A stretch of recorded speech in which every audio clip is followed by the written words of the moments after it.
Panginoon naming Diyos, lubos po kami nagpapasalamat sa lahat ng biyayang aming natatanggap sa araw-araw.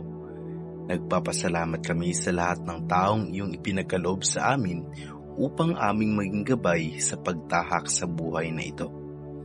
Amin ding pinapasasalamat ang biyaya ng buhay, kaalaman at kalusugan. Patawarin mo po kami sa aming mga pagkakasala sa aming kapwa, sa isip, sa salita at sa gawa, na nakasakit sa kanilang mga damdamin. Panginoon, patuloy mo po kaming gabayan sa araw-araw. Palakasin mo po kami laban sa mga karamdaman at mga pagsubok. Bigyan niyo po kami ng pag-asa sa tuwing naharap kami sa kawalan. At di na namin alam kung paano susolusyonan ang mga kinaharap naming suliranin sa araw-araw. Pakaliwanagin mo po ang aming isipan na patuloy na magtiwala at umasa sa iyong banal na grasya. Iniaalay po namin ang lahat sa iyong banal na pangalan. Amen.